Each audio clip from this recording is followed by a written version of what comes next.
You are watching the #1 podcast in the whole entire YouTube wrestling community, and I'm one of your hosts, Juan. And I'm your other host, Jean-Paul Leek.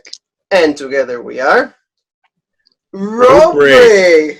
How's all the family? I hope that all of you are doing absolutely great.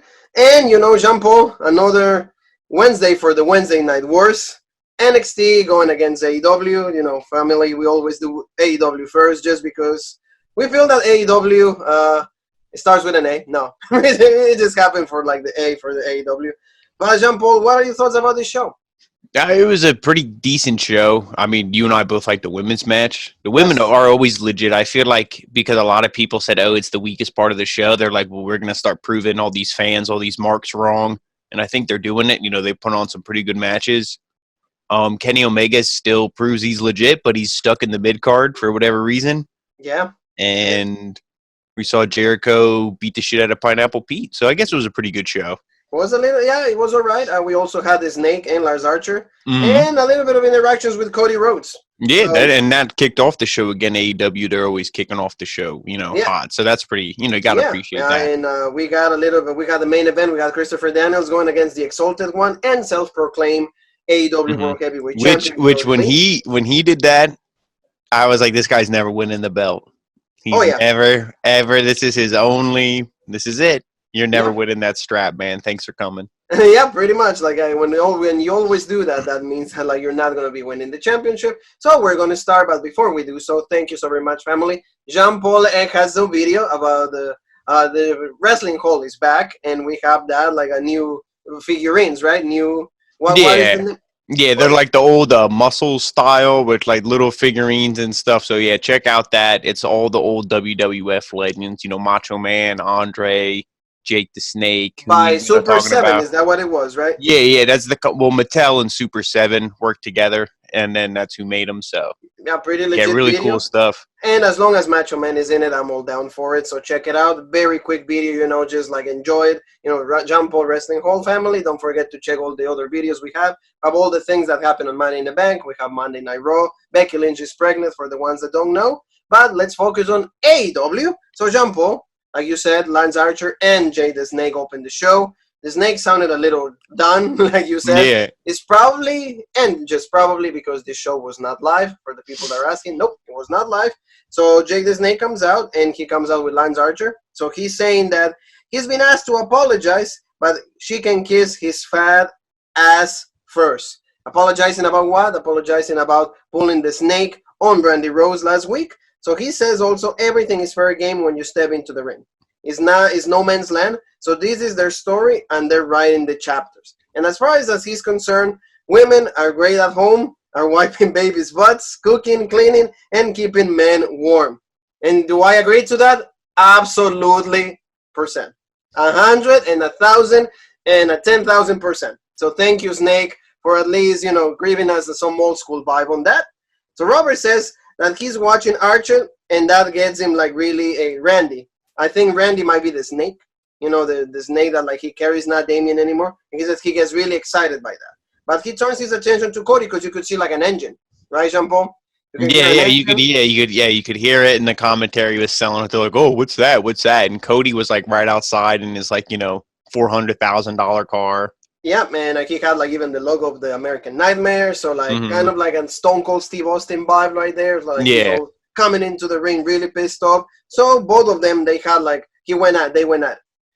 Are we happy with that? Kind of. It was a few punches. It wasn't like WWE fashion. They already had a whole match. So I guess they needed to spice it up the feud a little bit, and that's what they did. What do you think on that? Yeah, no, this was fine. Like you said, it wasn't like they fought. And then if this was Monday Night Raw, the main event would have been like Lance Archer tagging with, somebody against Cody and then someone else. They would have made a tag match out of it. Or there's some kind of stipulation. There would have been, another QT. Yeah, it would have been like QT Marshall and Cody against Lance Archer and, whoever. But I like how they just brawled, and then how Jake the Snake was like, no, not yet. It's like, we're not, he's like, save it. And then they left. That was like very old, very old school vibe. Like, no, we don't fight him here. Like, just give him a taste. Let him, because then you play the psychological games with him. You were like, hey, like you said, hold on, it's not the moment yet. Hey, we got a little bit of offense, like you got a little bit of your ass kick, okay, whatever, but like not yet. So I really like that, like you said, and mainly I appreciate the fact that like at least it was only like again a few punches because like you said in WWE we would already seen the whole match. One of them would already been lost to the Yeah, other because one. every time somebody went for like a big move, like when he went for the blackout or Cody went for the Cody cutter, they always countered. So nobody Yes, hit like a real big move on, one yes. another. And see, that's the kind of things that you take care of. That's the kind of detail that you just don't like give it away on TV just for nothing, so people don't watch your pay per view Well, yeah, because later like on. you got it. Because like, what do we say about WWE when you watch that and you see the whole match from the pay per view? 3 days before it happens, you're like, so I don't need to watch on Sunday. Yeah, yeah, and that's what we said about the tag team match on Yep. SmackDown, giving us the whole thing, and then Money in the Bank, it was more of the same. Yeah, we didn't even. Yeah, it's like, do we get new champs? Was it legit? Was it no? No, no, absolutely right. So like good, like you said, like Dynamite always opens up with like something hot, and see this is the best feud that they have right now. Oh So yeah. and also the Snake brings that vibe, like you said, old school, like Oh yeah, legit. I gotta pay yeah. attention. I love everything what he said. This is no man's land, and then the last couple lines at the end, which you popped for. It's super heel. It's the easy way to get heel heat. Like, oh, let me say like women are objects, women are bullshit, and then that's the way to get the heel heat. Because he knows the old school ways, and he's gonna say what he wants. Because what are you gonna say to Jake the Snake? He's heard it all. Yeah, What yeah, what are you gonna call? What name are you gonna call him in the dictionary? He's heard it all. So go ahead. exactly. So we got another piece of information that we're gonna have two legends going at each other next week. Next week is gonna be the Snake going against Arn Anderson. So That will be good old legit. the Lord knows what this is gonna bring. So this is gonna be really, really legit. I'm really waiting for it. So Dynamite at least gives me reasons to But keep watching. this is the only thing I'm going to say. Please don't be like some bullshit wrestling company that's like, oh, let's have these guys kind of wrestle. Just have them talk. Oh yeah, yeah, yeah. Well, I mean, if he tries to do the DDT and he hits it, that's fine. Yeah, the But DDT, but please don't hit a spine buster on Snake. no, no, no, You oh might no. kill But him. like, he's been doing a lot of DDP yoga, not Yeah. DDT, that DDP yoga. He's been doing that. I don't think that like one spine buster will be done. But people that were not done, we're going to go to the tag team division of AEW. Jurassic Express, Luchasaurus, Jungle Boy, and Marco Stunt going against the Best Friends and Freshly Squeezed. Freshly Squeezed came out with like mask, so that was Mm-hmm. really cool. And them. So we got like a tag team match between them, and a really good match, I want to say. And like, see, like the Best Friends that we've been saying, like remember months ago, Jean Paul, we were saying the Best Friends always losing. They look good. As a singles trend, has been putting good matches. Why they can have like a main role here, Mm-hmm. and that's what happens now. They're actually going with the Best Friends. Finally, they're like letting them shine, Yeah, and it was really good. the best friends to me have definitely been the number one tag team of 2020. I know they say it's the Dark Order in their power rankings, but we haven't seen them for how many weeks. And also, there's no team that has been wrestling each and every show like the best friends have. So to me, they're the number one. They won here tonight against Jurassic Express, and then they're going to get the chance next week against, I don't know how you thought, completely undeserving Private Parties in a number one contenders match. Yeah, And I'm I, like, I, I well, don't get it. yeah, See, I'm like, that's out of nowhere. the only thing you guys do is like squeal and pour drinks for Hangman, who's not even there. So, like, I don't know Yeah, what the hell they do, but anyway, they're in that match just to lose to the best friends, I'm sure. So, I think the best friends deserve this match. yeah, yeah. The Best Friends, like we said, like they, and see, that's the key word.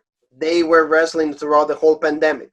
Every Hmm. single Dynamite, they were in some kind of fashion, either supporting Freshly Squeeze or like they were having a match. So that again, for us, is easier to stick in our heads because we keep seeing the Best Yeah, Friends. We and keep seeing the Best Friends. I would argue that they're probably the most over tag team in AEW right now. Yeah, right now, there's no reason to argue because you're Yeah, absolutely because the correct. Young Bucks aren't on TV, so that's less exposure. Same thing with Hangman, so it's just Kenny. Yeah. And then it's like who Luchasaurus and them, their steam went away.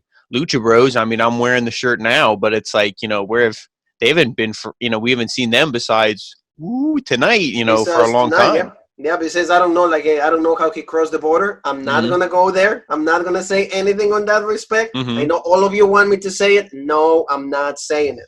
So, we return from commercial break, Jean Paul, and then we see Luchasaurus and Trent made the hot tags, and Jungle Boy gets the bed of Chuck.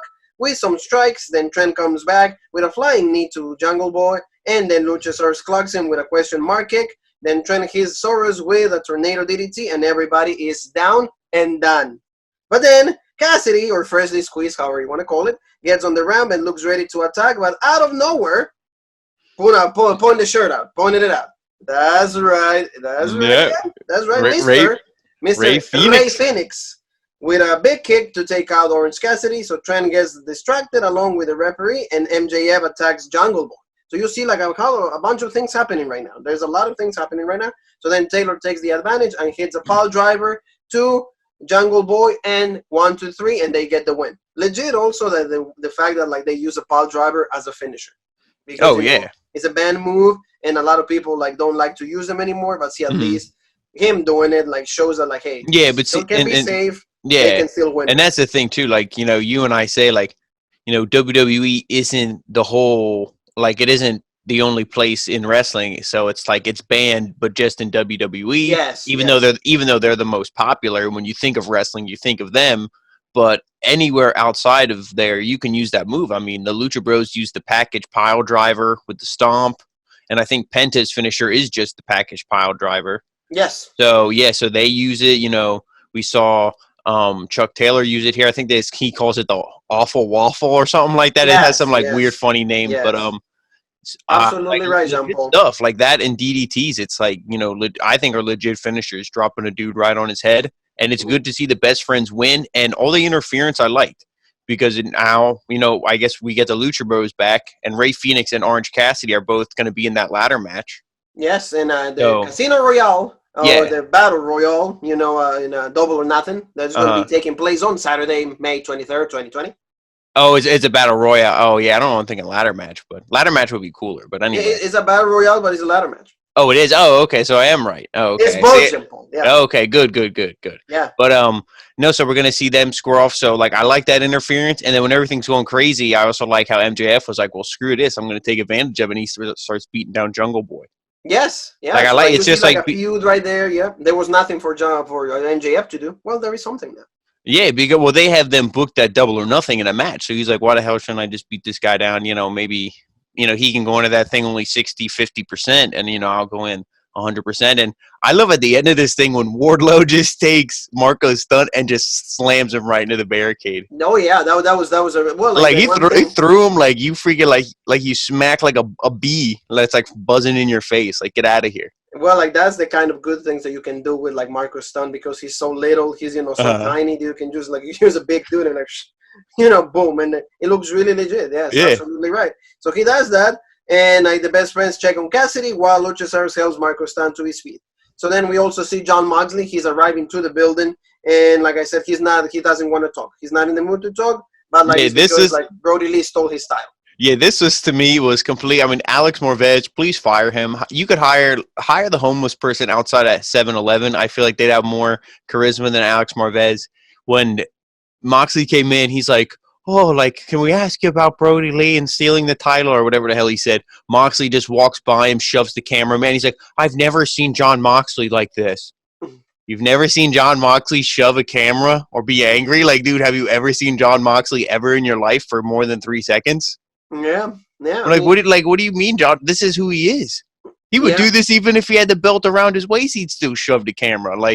That's his whole persona. Yeah. That's his whole persona. So AEW have some little things that they can tweak, and the one thing is they don't get really exposure like this. I wouldn't even say little things to tweak. I would just say get him off of television. Alex Morvez. Get somebody better, or at least promote somebody that's more knowledgeable, something that somebody's gonna give a better reaction rather than just pretty monotone. But that's what they could handle that.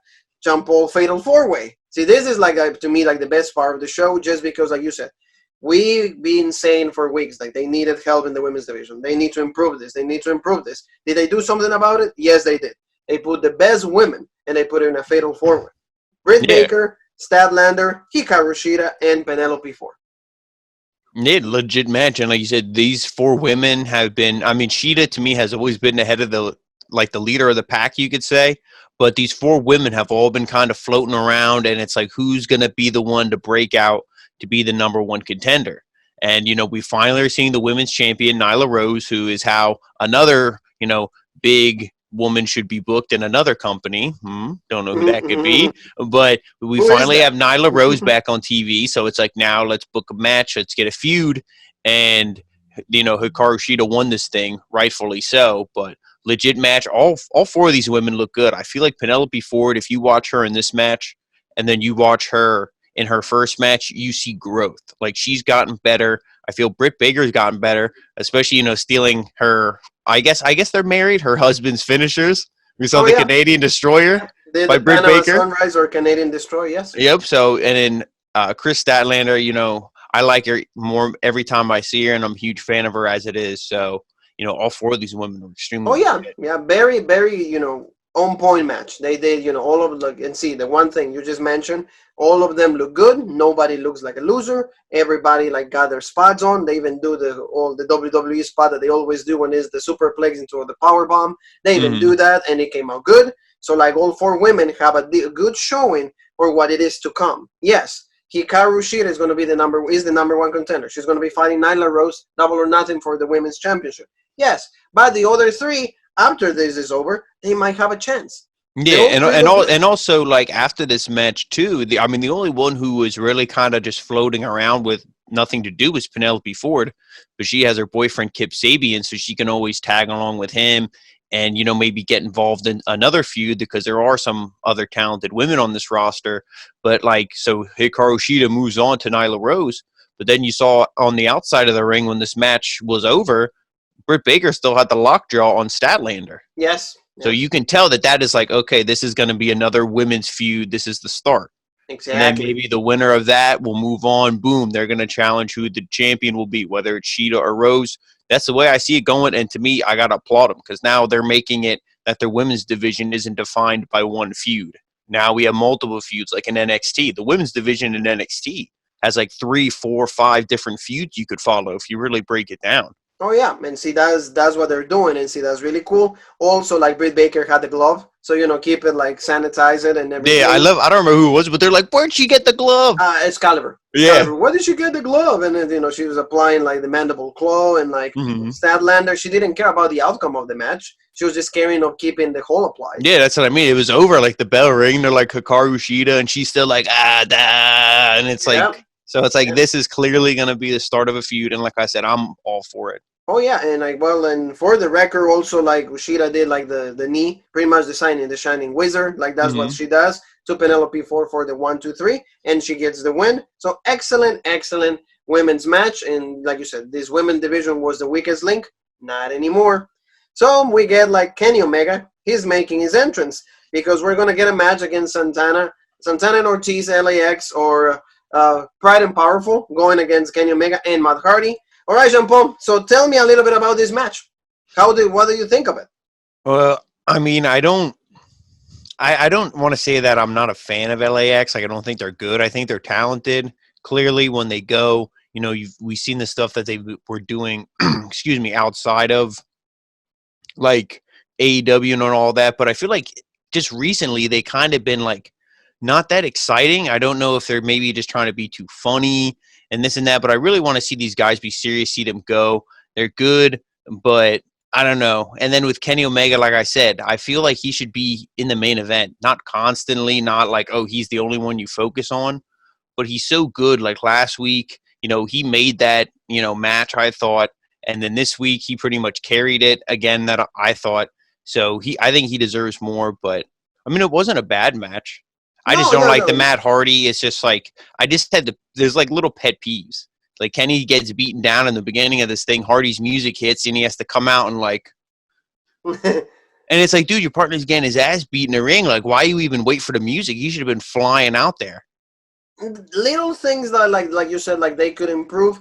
I don't know, for me, Matt Hardy, again, if he keeps going back and forth, I have no interest. Like I said, have no interest just mainly because they started out with this Damascus with Broken One, go with Broken One all the way.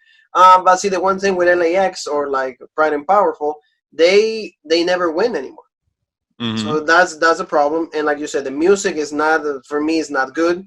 They are presented kind of crappy for my taste. I would have much rather see the old introduction from LAX For example, I've been watching Impact a lot. Hernandez. It's like you kind of like feel like again pride and powerful. With them, you don't feel proud and powerful. So that's Oh the yeah, one yeah, thing. no, yeah. It's like they got lazy because they're Jericho's lackeys. So It's like, like yeah, so like I would say the inner circle is suffering a little bit, and mainly just because like this is well the pandemic kind of damaged the whole storyline with the elite. Like you said, also Kenny's suffering because there's no Adam Hanman Page, and no there's no Pact. There's not really all the next elements to keep the feud going and all of that. But for what it was a decent match. Like you said, Kenny is always going to be able to put out good matches, and Matt mhm. Hardy did his regular stint. So we know the regular set of moves, side effect, Twist of Fate, the same old Matt Hardy that we've seen in WWE. Same thing with Woken, same thing with regular Matt Hardy, Yeah, and we which you then absolutely there said. was, of course, there was typical inner circle interference as well. Yeah, if Sammy we Guevara complain about came the down Undisputed and Era, all we that. can say the same thing about the Inner Circle. It's the Yep, same stuff. It's both the same. They go by the same axe. They're both cut by the same knife. yep. So Omega avoids the Sweet Sweeper. That's the finisher from Power and Powerful, and tags Hardy. And then Ortiz looks for a suplex, but Hardy catches him with a butterfly submission. That was cool. I really like that. But then still beat up, Sammy Guevara comes out with a neck brace and with a steel chair. Then Hardy hits him with a huge Twist of Fate. But then Kenny hits Ortiz with a beat trigger, and then Hardy hits another Twist of Fate from the top rope, and they both get the win. So Matt Hardy and Kenny Omega get the win. That's the one thing again. I want to see where the hell is Adam Hammond Page. We Yeah, should at and least we should get an update on him. yeah, I mean, maybe he doesn't care. Maybe this is going to be the storyline. Maybe we're not going to hear nothing from him until the pay per view, and it's like, is he even going to show up? Maybe they started out as a handicap match. Halfway through the match, he comes in. That could be cool if they do something like that. Who knows what they're going to do? But I think after they lost last week, so it's our or what happened? How did that end last week? Actually, the main event. Did they Oh no, lose? well like remember the Inner Circle beat him. Yeah, It yeah. was like Jericho ended up doing the Judas effect. That's Oh, what it okay, was. that's right. So I guess they're doing the 50-50, but Yes. Oh yeah. I don't Yeah. I mean, I don't I would have had them, Sammy Guevara got his neck like, he was all beat up at selling the neck brace. So he should have came out there and then I feel like used the steel chair. They should have won and had the momentum going in to the pay-per-view because they're going to lose. Well, Yeah. the elite's not going to lose here, especially if Hangman's coming back and Matt Hardy. We saw what they did to Vanguard won. yeah, Vanguard won. So I mean, obviously Vanguard one's not like that crazy of a character that we have to get emotionally attached. Like, oh, they're gonna win because of what they did to Mm-hmm. Vanguard. But it's one of those things. They're not at least not gonna lose. I Yeah. don't see them losing. So I wish they would have gave the Inner Circle the win here tonight. Absolutely. So like that's the one thing that like I knew they were going to do 50-50 just because you're not going to make Matt Hardy lose just because he already lost. So like I was like, yeah, they need to kind of do it 50-50 just because they want to have them both kind of okay for the pay-per-view. But to me it sells itself because it's going to be the return of the Young Bucks. We haven't seen the Young Bucks in such a long time. Adam Hanman Page, his return, hopefully he shows up. So is all of this is already for me intense enough for like it's going to be everybody's going to be watching for that reason because we Oh haven't yeah, seen them in such a long time. So that's what people want to see. But they had to do it 50-50 just because, again, you're not going to have Kenny lose all the time either. no, But Kenny has that will say the title of being the best wrestler in the world. So you're not going to do that to him, in several weeks in a row. So Jean Paul, we get Taz. He interviews Darby Allin. He's backstage, and they do kind of the same segment that they did last week. And he says, he says that Darby lost this match like last week against Cody himself, 2 weeks ago, I should say. And only Taz says that like it was because of Darby's fault. And then Allen gets up, and then she says, Taz, he knows that like how to wrestle. He did amateur wrestling in school. So he's like, hey, there's nothing that you can help me. He's like, before Taz is like, well, you could like, and then he just walks off. yeah. The And then I craziness. don't. How do you feel about Taz in this? Because I feel like this is not Taz's personality. I mean, maybe it is, but he's pretty much like, oh, Alan. He's like, look at this. He's like, how do you not know that your shoulders are on the mat? He's pretty much like calling him an idiot. Yeah, He's yeah. like, he's like, I can't believe you didn't know that. Blah blah blah. He's like, I can help you, man. I can help you. It's like, dude, you tried this last week and he told you no. Why are we seeing this same segment? Is this the start of a Taz versus Darby Allin feud? Like, I don't. What is this? Oh, it's just I think that like they're gonna try to like have like kind of maybe like a feud or maybe Taz becomes the manager, Yeah, something that's like what I that. mean. Yeah, clearly I know it's not a feud. Taz is nowhere in wrestling shape, or I don't think he ever wants to step foot in a ring again like that. But I mean, maybe a manager, that would be cool. But see, I don't think Darby Allin needs a manager. Yeah, like or also like for example, they're trying to use Taz to like get Darby to the next level, meaning like another level of being pissed off, another level of being more intense, a Yeah, that's what next I mean. I'm level of definitely, being I'm definitely like intrigued because I don't really understand where they're going with this, especially because we see it 2 weeks in a row and pretty much the same thing. Well, I think that they have tasks, so they want to give them something to do. That's the first, and they're trying to use like him as like the analyst, like Mm. that sports journalist that like is all about analytics. Remember how he was selling how you make the move and how impactful it's gonna Yeah, be. that's what I mean. Yeah, that stuff was cool. Like, but then this is kind of like a different. It's like the same, but it's like a little different change of pace instead Yes, of just like yes. analyzing a move or something. Yeah, so this is more like, hey, why? Like he's kind of like, oh, why will you get yourself pinned with like that little bit of a move? And then he's Yeah, like, to well, me, it's dude, almost like like he's like poking the bear. It's like, yeah, what do you don't think Darby Allin feels like an idiot that he lost? It's like, why do you gotta keep like, why'd well, you lose? Why'd you and lose? because that's what they probably want is to Darby to kind of progress into like this next madman, Mm. persona. Maybe that's just like, hey, he keeps annoying. It's like like you're gonna wait. Well, then I forget what his new finisher is. That submission, but then he needs to put that on Taz. And see, maybe that's what they're gonna do. It's probably gonna be along those lines. They want to get like Darby Allin over through Taz. So that's at least what I can see them do. It's not completely terrible. It's not absolutely great. It's not. It's to me. I gotta see where it ends Yeah, to be able to exactly. determine something.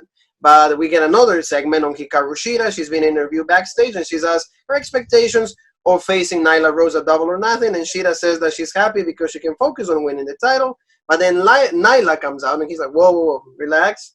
I just want to congratulate you because you won the match. And then I have a big a present for you. So she grabs the candlestick, and then she whacks Shida with it. And it's like, there you go, bitch.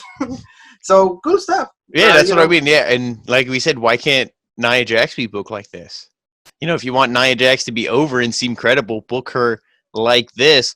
But then also, again, ding, ding, ding, when the bell rings, there's no way you can book somebody who has as much physical, skill as Nyla Rose does versus someone who lacks pretty much any physical skill in Nia Jax. Oh, So yeah. Nyla Rose is legit, and she was a good champion. It's unfortunate that her title reign started and then it was boom pandemic. No Yeah. shows, can't travel, no this, no that. And it's hard to say because this match is now official, and my heart and my head are both going with Hikaru Shida. So it's like, Nyla Rose, sorry, your title reign wasn't that good. But maybe they will be like, they'll wait on Shida. Maybe they'll give her another chance once there's a crowd. It's tough to say, but I like the intensity though.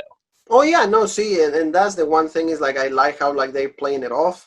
I love how Nyla is like portrayed as like a careless champion. He's like, hey, boom, you suck. Hey, Mm-hmm. here, here's your receipt. You're a bitch. I hate you, whatever. And Double or Nothing. I'm gonna keep my title. There's no chance in hell that you're beating me. And that's like you said. That's how Nia Jax should be portrayed, rather than this person that doesn't care at all, and rather that a person that like also like only wins before pay-per-views. On a pay-per-view, you never win. Or, when it's a big match, you never win. Mm-hmm. That's the one thing that, like, Nia Jax always, like, on a big scene situation, she never wins. Only Well, WrestleMania, but against who? Alexa Bliss. it's because she doesn't deserve it. Yes. She's only booked because of her size. It tells a good story to have a monster, but when the monster moves like a mummy, like Yeah. you can't really sell a wrestling match. Even though they tried to do that once in WCW, I think. Yes, yeah, they had a mommy character. Yes, absolutely. But you're right. So good stuff. Like, at least we have, like, a good women's tag team, women's title match at Double or Mm-hmm. Nothing. So that's pretty interesting. Now we're going to move on to MJF with Wardlow going against Lee Johnson. This is they had to use, of course, the jobbers match, for MJF. But like you said, Lee Johnson, the bell rings, and then MJF drops Lee with a running forearm. MJF hit a belly to belly, and then kicks up, and then MJF stands on Johnson's face, and he hits a lariat, and then he did a submission hold, and then Lee Johnson ends up tapping. So like a pretty simple jobbers match. Yeah, you had to make MJF look good. Again, going into the pay per view, you don't want him to lose, or you don't want him to have even a match that's contested. And also because with a limited roster you have, if you would have somebody of name value lose to MJF, you can't use them down the line because it's like, Exactly. they're a loser. Exactly. So He hey, also did Jobber, like a thanks for coming. Yeah, exactly. He also did a power bomb, and then also like on the barricade. So like he keeps hurting, he keeps looking strong, and see like MJF didn't have anything, and now he has something. So that's important. And Tucker, you were right. It's gonna be Marco Stunt next week, and then the feud is with Jungle Boy. That's Okay. just to make that correct. You were right. So Marco Stunt next week, Jungle Boy, Double or Nothing. Okay, like these guys need something to do also. Both of them. Jungle Boy, a lot of people are behind Jungle Boy. A lot of people, MJF is the next big heel. So they need to, like, of course, who's going to win? MJF. Just because they need to keep making him like the greatest thing after, this pay-per-view, just so they get him ready for a championship match. I mean, at least that's how I will book it. Oh, So, yeah, and I would love to see something, especially because I feel like AEW is good with a long-term booking. Eventually, when Jungle Boy goes on a singles run, you could have MJF be a mid-card champ, the TNT champ, and that what kind of perfect story would that be? Jungle Boy beats him then. It's like, oh, I couldn't beat him, couldn't beat him, and then finally beats him for something like that. So that would be cool to exactly. see because, like, I feel there's no way MJF's going to lose because he's going to win here, and then boom, he's coming right for Jon Moxley. Yeah, and then exactly like, and you see it right there because that's the booker in you. He's like the long booking, and as the underdog, hey, many times we fought before. I was always the winner. There is no chance in hell that you can beat me. That's that time. He beats him, Yep. and then the big pop. Hopefully, people will be in the building. So that's absolutely extremely legit. So now we go to like a guy that like changed his name thanks to like Le Champion. And because of that, he became all of a sudden popular. And I mean, legit though, see, through Jericho, they're getting exposure. They're giving exposure to Oh this yeah, guy. that guy. I mean, Jericho could have called him like pineapple piss head, and he would have been like, "Yep." Yeah, Worked and for that's me. what I It's mean. like because if Jericho is, if your name or like he's talking about you, that is giving you exposure. Yes, you're So going to he's like, become "Yeah, a I'm gonna famous roll name. with it." Yeah, you're going to become a really popular name. And see, Yep. that's what Le Champion did for Pineapple Piss Head. No, Pineapple Mm-hmm. P. And then they have a match, and even like he had a promo saying, "Hey, ever since you called me this, like my life changed." And he's been legit, and he had a pineapple, and he was Yeah. drinking some juice and all of that. But this match was absolutely the quickest thing ever because it was just like a one Judas effect. Can Yep. you please get Andrade Cien Almas to teach Jericho how to hit that? And done. But it really didn't matter the match because what happened or what it was more meaningful from it was like what happened after match. And that is that Jericho grabs a bat and says that he needs to address the matter at hand. The Inner Circle versus the Elite. That is it, Jean Paul. If the Elite is still a thing, we haven't seen half of them for months. There you go. Where's Hammond Page? Where's Yep. the Bucks? Where's all of these guys? But they're honorable, so they're giving the Elite a chance to get their act together and face them one last time. So while the air stands still, they've been busy. So Jericho announced that the Stadium Stampede match, a football stadium match, to take place at Double or Nothing. So it's like, we need to watch you. I want you to hear, you guys accept what's going on. So to the surprise of everybody, Gargano won. And of course, see, the one thing is like they all have to play dumb, right? Like okay, like so, ooh, what's this? So then Jericho, he had also like the Inner Circle shirt, like they got like that tiny one that he stole from Jericho in that promo. So he's flying there, and he says like, "Well, what is the answer?" And he says in the in the screen, "We accept." So it's like, cool. Finally, they accept. So like the match is ready. Double or Nothing is going to be a Stadium Stampede match at Double or Nothing. But the main thing, what happens after that, is that Jericho pretty much has another member for the Inner Circle, and that's a bat named Floyd Mayweather. No, it's only Floyd. So like Floyd, he uses that, and he pretty much destroys Banger One with that. Pretty much beats the crap out of it now. Destroys the freaking drone, and then Matt Hardy or Broken Matt Hardy comes out, and he's absolutely what was the word that Excalibur used? Unconsolable. How was that? Oh, unconsolable. Unconsolable, yeah, because Yeah. he was like crying. He was like absolutely. And like we said, like, dude, I mean, you might have to wait a couple of days. Shipping's a little delayed, but just go on Amazon Yeah. and So like just order. I'm sure they have a bunch of Vanguard ones on there. exactly. So I would like this. I understand the point of it. Do I get really behind this? Not really. But Yeah, like to me, I'm it, not. I'm yeah, not shitting on it. Okay. I'm yeah, not no, telling you it's bad. I'm not yeah, telling you it's I'm in the same boat. I don't think it's bad. I think it's just more. And now this could be a conspiracy theory, but I feel like since the quarantine started and they know everybody's at home and, kids don't have to maybe go to sleep for school as early or this or that. I don't know. But I feel like since it started, the programs are a little more kid friendly. I mean, like we heard Nyla Rose say bitch tonight and stuff, but, Jericho in the inner circle, they've been having more like fun. And Yes, like yes. this here tonight was a little serious, calling them out for the Stampede match. I'm sure it's going to be legit. I'm excited for that announcement. I think it'll be a good match, kind of, replace what we didn't get to see, which was there supposed to be their blood and guts Blood and match. guts. Blood and guts. Yeah. So, Maybe we'll get that eventually, yeah, down the yeah. line. Yeah. Oh, yeah, I think we'll get a match like that at some point. Might not be with all of the members who were announced at first, but I think we'll get a blood and guts match at some point. But I feel like they're kind of just being a little bit more kid friendly. Like if if their scale was at a 10, they turned it down to maybe like an 8. It's like, okay, we're not as extreme, not as, ECW extreme. We're a little bit more like ruthless aggression era. We turned it down a little bit. Yeah, no, yeah, and then like I said, it's not bad. Like the one reaction from Matt Hardy, okay, that was maybe I wouldn't mind it if he didn't show any reaction on that. But like, hey, that was supposedly his I mean, best what friend. I think would have been funny is if he would have came on the screen laughing, and if they would have had like 10 more Vanguard ones come down. Yeah, and be like, hey, and it's like, and they're all buzzing, and he's swinging. One of them, but there's always so many of us. Yeah, and he's swinging the bat, and he's like, "Get out of here!" The inner circle runs away. Like, I mean, that would have been more like. That's the part that I didn't like either, because it's like Matt Hardy comes in, and then they all leave all scared, and I'm like, so you're scared of one guy when there's like 5 of you? Yeah, and it's one guy whose mystique is broken. And what did I text you? He's pretty much Mick Foley. He can come out as version 1. He comes out as Damascus, or then he comes out as, "Hi, I'm Matt Hardy. I'm a normal guy." Yeah, so and it's like, okay, I don't care about. I mean, I do because he's legit. But in the terms of the AEW from 8 to 10, I don't care about the normal guy, Matt Hardy. Yes, yeah. So that's the one thing that, like, it wasn't too great, but hey, that's what they did. It's all good. So we get we get like an announcement that Mike Tyson is going to be the one that is going to be presenting the TNT Championship to either Cody or Lance Archer at Double or Nothing. So pretty much we're going to go back to 1998, WrestleMania 14, Stone Cold Steve Austin against Shawn Michaels for the WWE Championship. He's not going to be the referee, but he's going to be presenting the championship, which is nice because the AEW, every time that they have a new championship, they always get somebody with name value to introduce the title. They did the same thing with like the AEW Championship. They did that with Bret Hart. He was the one that introduced him. So do I think that like Mike Tyson is worth of this, honor?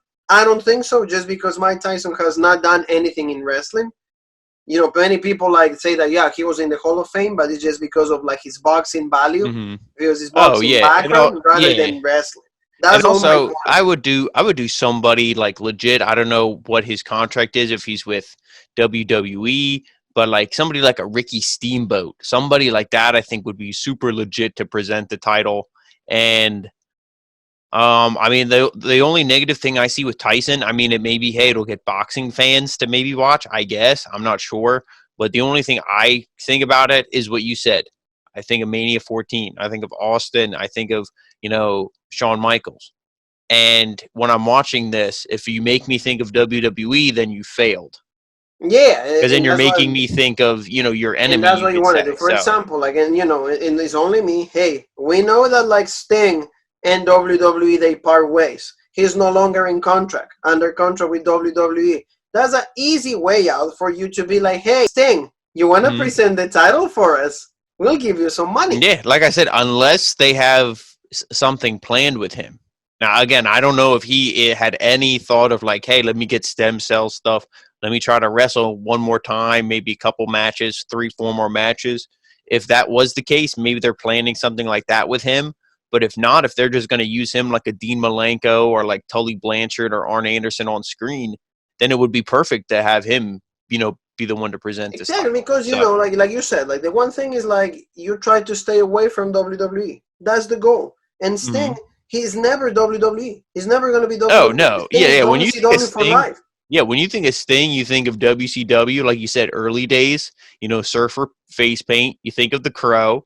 Or, if you're legit and one of the real ones, you think of TNA and Impact. Yes. So like exactly. So like it will be much better for you to Hmm. use that rather than Mike Tyson because everybody, you'll see tomorrow, even now, if you start checking Facebook, social media, you'll see the memes with Mike Tyson from like 1998.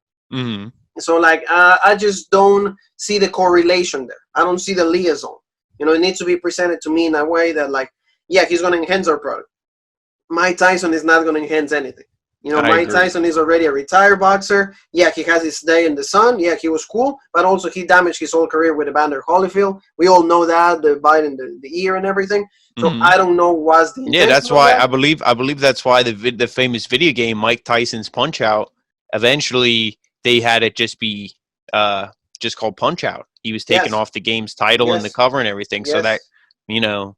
At that time, Punch Out was like a really legit brand, and they got like Mhm. that license with Mike Tyson. Yeah, but then they took out his name because of like the incident with the ear and everything. But we're not talking about boxing right now. That will be a road break for a different time. So Jean Paul, main event time: Brodie Lee against Christopher Daniels. Like you said, 27-year-old veteran. He's done it all. He's seen it all. He's fought everybody. A good match, I will say. Christopher Daniels had his best match tonight for what is for what has been AEW so far. And Brodie Lee, at least we knew he was going to get the win. He's the exalted one, and he's the self-proclaimed AEW World Heavyweight Champion. Yeah, this was a good show for Christopher Daniels. Like you, I don't know how far back you've been watching, but I was watching some old TNA as well. And it's when you see Christopher Daniels back then, it's like, oh man, this is so the guy is so talented. And then every time when I think of him in AEW, I just think of him either being the cheerleader for Scorpio Sky and Kazarian, or I think of that botched Arabian moonsault against Pentagon. So this match was good to kind of erase those thoughts out of my head. He looked good here tonight. He can still go in certain aspects. Obviously, he's not as fast. Not as not as good, but he can. Like we said, he's still good. He's still got it. And the main story here, unfortunately, I don't think really was this match. It again, a lot of cases was what happened afterwards. Because Yes, it's like you just have the match just to kind of like is the mean to get the end. yeah, You because if know, it would have been something cool if they would have been, because they still refer to him as the fallen angel, Christopher Daniels, but he really comes out there, looks almost like a Green Day, like some kind of like rock star, like with the little tassels and stuff, and singing SCU with the mic stand. It's like I'd rather see him be more like wear the robe and do like the like that kind of dark stuff. Christopher and Daniels, like the Yeah, fallen angel but like personas that that would he be had something before. cool you would do if maybe he got taken into the inner circle, or not the Yeah, inner circle. I'm sorry, the Dark Order. the Dark Order. Yeah, like Yeah, he but like will. they don't play nothing like that. They just use this match, and then it's like, oh yeah, here's Moxley. Yeah, pretty much that's what happened because in the end of the match, Daniels gets Lee in a submission hold, but all hell breaks loose as SEU and Colt Cabana storm to the ring to fight like all the Dark Order because the members of the Dark Order start like fighting. So there's a lot of chaos. Then Daniels is distracted and Lee grabs him, but then Lee hits the Angel's wings for the 1 count, and then Lee lifts Daniels, but then he lands on his feet and he hits the best moonsault that he's ever done. So cool for Daniels. He can still, like you said, he can still do it. Yeah, the Not BME maybe legit. not maybe all the time, but most of the time. That's Christopher Daniels in his only age. Hmm. He's done it all. So nothing but respect to Christopher Daniels. And then he gets a 2 count on that. So Daniels, of course, he's like frustrated, and then he heads up to the top and jump into the power bomb. And then Lee follows up with the discus clothesline for the win. So like you said, pretty much this was like, hey, let's try to erase those memories from Christopher Daniels. We know how legit he is. Let's give him a good showing. In the end, Brodie Lee wins. But then, the Dark Order comes down, and then, they hand Brodie Lee the AEW World Heavyweight Championship, and then John Moxley come through. And, I need Gian, I need, Justin Roberts. I need that. Yes, please. And then he's like, Brodie Lee, everybody in the Dark Order leaves the ring, and then leaving Moxie by himself, and then pretty much, and then he got one of the followers of the Dark Order. We didn't know who it was. He got the Paradigm Shift or Dirty Deeds, and then Moxley just pretty much said that, like, he doesn't like how, like, he got jumped, all of those things, but he says, double or nothing, all hells are going to break loose. It's going to be, it's going to be really bad. It's going to be chaos. It's going to be awful. So he's like, and then he also says, he's going to remain champion. And Yeah, that was the end for Dynamite. and John I Paul. and next week they said, oh, John Moxley's going to go against 10. He's going to go against 10, and I'm like, and it's like number 10. Like crony, whatever you want to call it, Dark Order member number 10. So like, what's that? That match is going to be like Jericho versus Pineapple Pete. So that's not going to be anything too crazy. But what I said in the beginning of this, when I said Brodie Lee, he has the belt. He's like, I'm the self-proclaimed, AEW World Heavyweight Champion or whatever he calls himself. To me, when he's doing that, he's not going to win the belt. Clearly not here, and he's not going to win it for a long, long time, if ever. Because it's like when you do something like this, again, like what does he do? Okay, he proclaims himself, oh, I'm the champ. He's going to lose to Moxley at Double or Nothing. Then where do you go from there? Your first major feud, you lose. No, yeah, and see again, like it's hard because of the way that they book him, and then I don't know what, like, unless he kind of like loses in kind of like like a lame fashion, maybe a DQ. That could be. And they can, but even if they continue the feud, I mean, it's hard to say. Yeah. Like you'd almost want something. Now, speaking of, back then, but we're switching feuds here. You could have it where Kane beats Stone Cold, and then it's like the next night Stone Cold beat him again. Yeah. It's like, a one-day title reign. I mean, you don't want to see that for Brodie Lee, but, for him to lose, it's like the guy's really going to have to dig back up because that's been the Dark Order's whole shtick since this, since AEW, started. Like it's been like up and then way down and then up a little bit and then way down and then. And the worst thing about the Dark Order is right now we don't see Stu Grayson or like Evil Uno. Yeah, to me they are the Dark Order. Like they're Brodie, the real Dark Order. That would be like saying not the Dark Order. That's like you start NWO and it's like boom, here's Hogan, and then the next night you only see Hogan. There's no Nash or Hall. Yeah, and it's like okay, like Hogan is cool, but it's like the other two guys is what really made it. You were supposed to see, like, there's a lot, and maybe it's pandemic, maybe it's the traveling issues, maybe it's that, but it's just inconsistent. And that's the word I wanted to know. I think that's the precise word to use. It's inconsistent. Oh, absolutely. You see, like one day is like, the storyline can be so great. You can do so much with it. And then the next week, the storyline just goes completely down. It's just because there's no progression. It's been very inconsistent when it comes to progressions. You have these beautiful vignettes, remember. Those beautiful video packages, like, hitting all the losers, people that have. Oh yeah, like join the Dark Order, all the Dark Order. Like you think of it as a cult, as something to like really praise, something that is dark, but at the same time is intriguing. It's good because you probably you feel enticed to be part of a group that is cool, and at the same time you beat out people, and as everybody can relate, at some point you feel frustration in your life. The Salted One comes in. We don't see the founding members. No, and to me, the Exalted One, the whole thing just feels weird when you didn't make him like a Charles Manson type character. Yes. That's what he needed to be, the really like creepy cult leader, not this like Vince McMahon who leads a cult. I mean, maybe that's what Brodie Lee thinks of WWE. He's like, oh, all his followers and his writers and all his agents are just a bunch of cult followers and they worship him like a leader.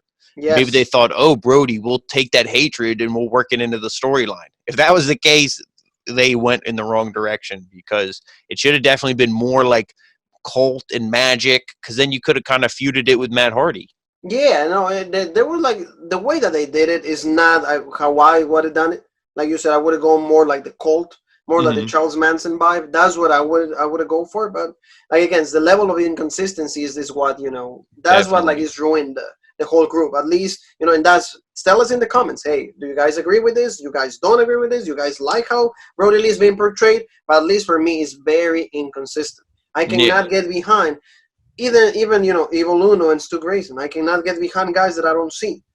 Or, they were there the first week that he was like the Exalted One was presented to us. But then where are they now? Mm-hmm. Is that the level of inconsistency? Yeah, and like I said, and they still say that they're the number one ranked tag team, but then we get Private Party's the one that's in a qualifying match to be the number one contender at the pay-per-view. So it's like, I don't understand, like, what. I mean, again, it's most likely pandemic. We don't want to be like, oh, give us the perfect show, because we should be happy that we're getting a show in the first place. But it's just like, then explain stuff. Explain that on TV, break kayfabe and be like, hey, they can't fly out, so this is what we got to do. Yeah, no, and that makes all the sense in the world. But that's, I guess, Jean-Paul, that wraps it up for AEW Dynamite. good show. Next week is going to be the go-home show for Double or Nothing. They're having a pay-per-view. Probably, the one thing I will say is, like, at least I appreciate that the guys are always on the outside. So that's something that WWE doesn't even want to do, because if they will do that, they said we're imitating AEW. So they will never acknowledge, other companies. That's the WWE style, is that we never acknowledge the outside. It's just us, us, us. But see, I will love that WWE will do something like that, because at least for me, it's more enjoyable to see the guys there just rooting, just cheering, just saying things. Well, but I just don't know. This show came out to me a little better than what I was Yeah, hoping and for. also I feel like with as many people WWE has backstage, like the makeup artists, and all these other people, you could just fill them in, and you don't even have to do the wrestlers. Yeah, you Just can have just them, have. because then it looks like an actual audience, and it looks like legit fans. You know what I Yeah, mean? yeah, and then that it will be a lot easier. But that's, again, if they do that, they say, hey, they're imitating AEW. That will be right from the bat. Not even Hmm. a second. They'll say, oh, they're actually checking AEW out, so they don't want to do any kind of promotion to AEW. But that's what happened. So Jean Paul, very good show. We're gonna be together one more time to check out NXT, because if, like, we just hear that, like, there's gonna be major announcements or NXT TV, but we're not Hmm. revealing anything now. But we will reveal when we cover NXT. So, Jean Paul, remind everybody where they can find us on the social media world, please. We have Facebook, the original Rope Break, and Instagram, same thing, the original Rope Break. Twitter, the OG Rope Break, and right here on YouTube, the original Rope Break. All the links will be in the description. Like Juan said, we have some breaking news for NXT, and we gotta tease it, But if you don't want to wait for our video on NXT tomorrow, follow us on Facebook, Instagram, or Twitter, and you can see the link right there, right now. How couldn't I say it better? Because, like you said, if you don't want to wait, right there is already in the Facebook page from Road Break. You can see all the details about the show and all the major announcements that NXT happened. So don't want to wait for the video, do that. But for us, thank you so very much for everyone that has been liking the videos, giving us all the love, all the subscription. Thank you again. Don't forget, John Paul Wrestling's Hall, extremely great video. Macho Man Randy Savage in the figurine. I want it. I'm going to ask John Paul how much that it is, because I want Macho Man. I need a figurine from, the best wrestler of all time, in my own opinion. So, Jean Paul, Oh, there's yeah. only one more thing left to say, and it's, oh yeah, but, like, no, not Otis. It's, oh yeah, different, oh yeah. So there's one more thing left to say, Jean Paul, and that is, uh, Duh.